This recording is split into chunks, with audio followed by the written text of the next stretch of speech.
The way things are going, it gets easier and easier to get lonely, to stay on your phone, to put relationships on the background. And I'm here to tell you that if you are backburning hangouts and being around people and socializing, you are missing out. I'm Karina. Please subscribe for more videos where I share my life with you. So this video is about friendships, obviously.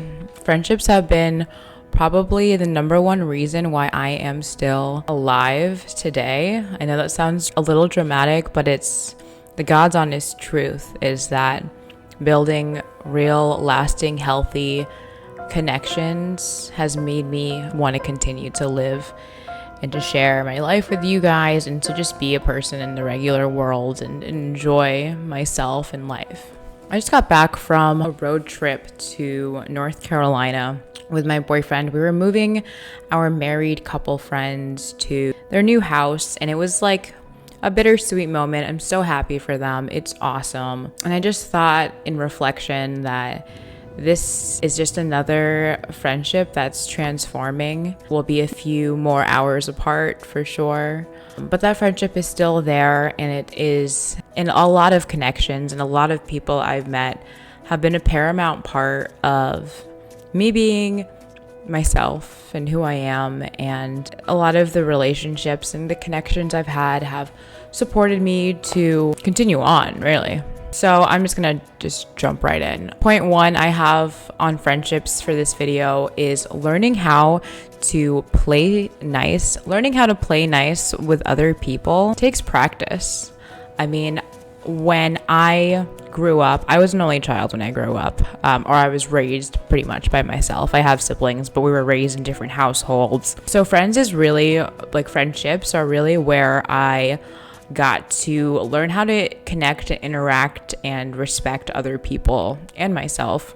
Some people have really close family ties and they are very familiar with their family and really close, and I don't have that, and that's okay, because the people that have been placed into my life have served that same family feeling that I imagine people have in different ways.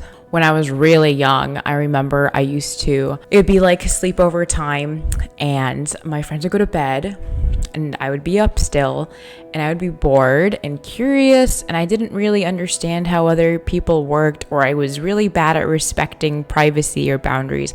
I would read my best friend's diaries as a little girl, and I think I really wanted to get to know them on a deep level, and I was just kind of overly curious, and that from the get-go put a wall up between me and other people because I wouldn't respect their privacy, and I had to learn from that. A big part of my friendships now is knowing when somebody wants to share something and is ready to share that with me, and not prying or not giving advice too much, and just kind of providing a safe and fun and secure environment for other people to really just be themselves. And that's really what I'm craving in my friendships, is a space to workshop life and have fun and to be myself. You know, I've had friendships where I felt like I didn't live up to their criticisms, or vice versa. I felt like I was judging them too harshly, and I realized a lot of my friendships had this kind of communication breakdown where inadvertently we had kind of lost respect for each other's privacy, their opinions, their points of view, their perspectives. I used to use people around me for my own advantage. I didn't think I knew that in the moment. If you asked me, in my early 20s, how I felt about my friends, I loved them to death. I loved them as much as I could, and that was not the love that I understand in friendships today. I always needed to get something out of them that I didn't think that I could provide myself. And growing up, I realized that nobody else can provide for me what I need for myself, that attention, that care, that understanding. Most of that, I would say, comes from within, and therefore me giving that back to other people has provided me the most loving, supportive, and healthy friendships I have today. Another thing is there's no betrayal like the betrayal that it is to think in a vulnerable moment to need to be close to someone is to reveal like a secret or something really personal just to have that later in a fight thrown back in your face. I'm guilty of this. I've had that done to me. And that just puts like the trust issues all the way up. So now, like, knowing how hurtful that is to myself and other people is that whatever people are going through, whatever their shortcomings I perceive are, it is not my place to judge them.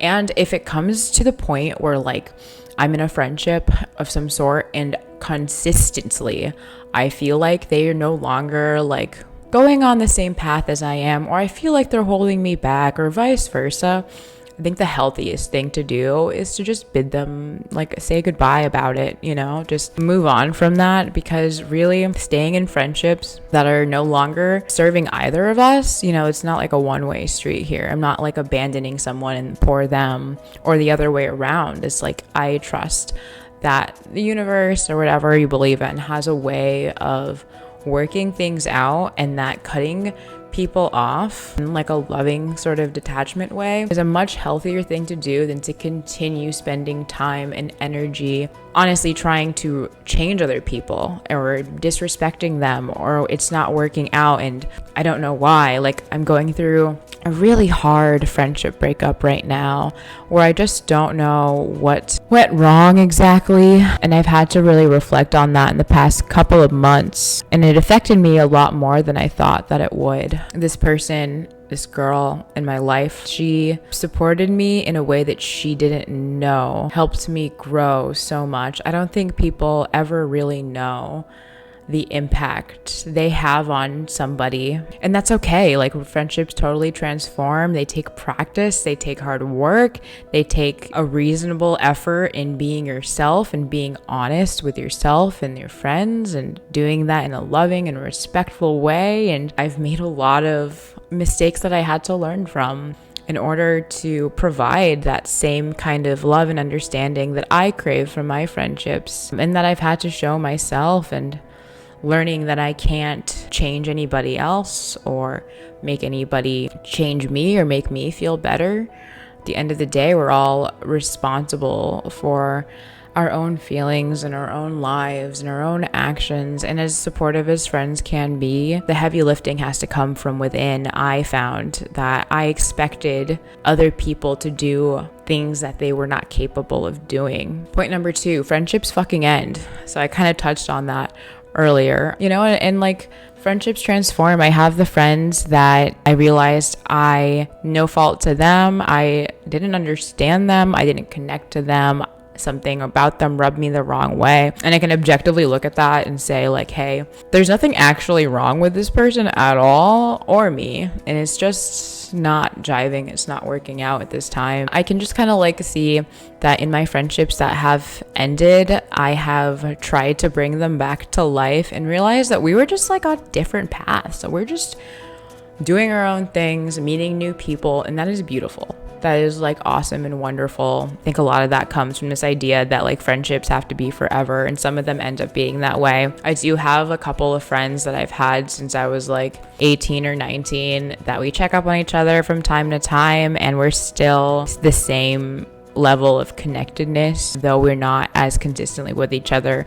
That's like a normal part of life. A normal part of the journey is that our relationships transform, but sometimes they fucking end. And sometimes I have massively hurt somebody else, and it's their right to not have to deal with me anymore. I have to be accepting of other people's boundaries and respect that, like, as much as I loved this person or cared for them, I did something wrong, or for any reason at all, they don't want to continue that friendship, and that's totally up to, it's all good here, you know? I mean, it sucks, but it's the way it is. I can't force or guilt other people into supporting me or being around me, and I've tried before, because the new connections always come in. Point 3, friendships change. That's just like another one I pretty much touched on already, is that a lot of the people that I used to party with in my like early 20s all grew up, and I had to grow up a little bit too. Sometimes our lifestyles and our schedules will never match up as perfectly as they used to, but that doesn't mean that we can't still make time for each other, that we don't still love and support each other, that we don't still have a strong, supportive connection as friends. None of that has to happen. They can just transform and change. And what's wonderful about that is we find other people to help that can also help us, whatever that might be.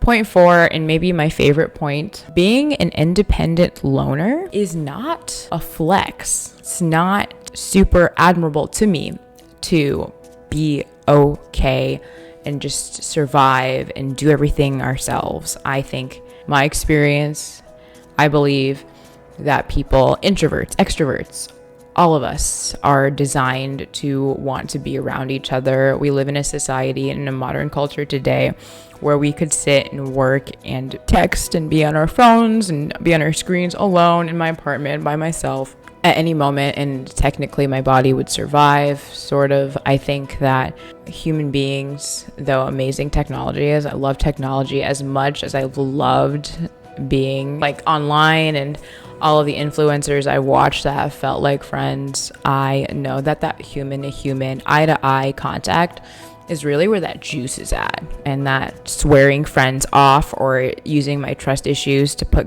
like a guard up between me and other people, afraid of really being hurt or angry or resentful, is not like going to work for me. Not really. I've tried. I moved to New York in 2021 because I thought everyone around me was the problem, when really I was avoiding that I was having something that was unacknowledged that needed to be healed inside of me. And so I thought if I just spent all my time alone, everything would be okay. And as much as I love alone time now, I can see that I was running away from people that were not the problem. Point 5, loving my friends and being a good friend and not talking shit about other people.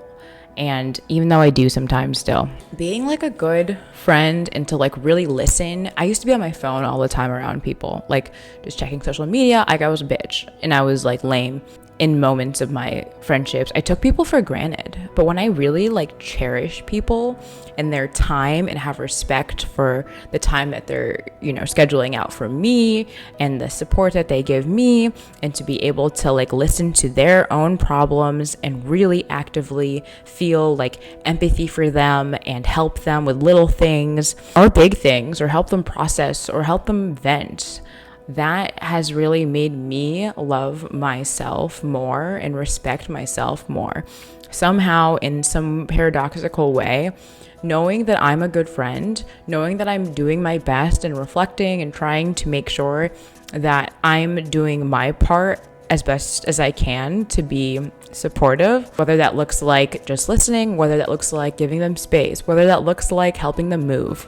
It helps me respect myself more. It's easy to get taken advantage of. It's easy for me to set boundaries when I know that something isn't working for me anymore. And that took a lot of practice. Back to point 1. I remember I would just like hang out with friends at like a bar, or we'd be like doing something, and I would be like scrolling on my phone and I would be like ignoring them or not really listening to them talk, or feeling like what they had to say wasn't that important. And I would just feel like, oh, that was a waste of time. But really, like, I was so uncomfortable being in the moment with other people, being in the moment with myself, that I had kind of like disrespected their time and that space that we held for each other. And I was using social media as a way to like try to connect with people. But social media actually makes me feel a lot more separate from people in a lot of ways. Like there's a lot of different connections I can have with people across the world on social media, and that is wonderful. But the people that are there in front of me, like, they deserve that attention. Social media only made me feel farther and farther away from people.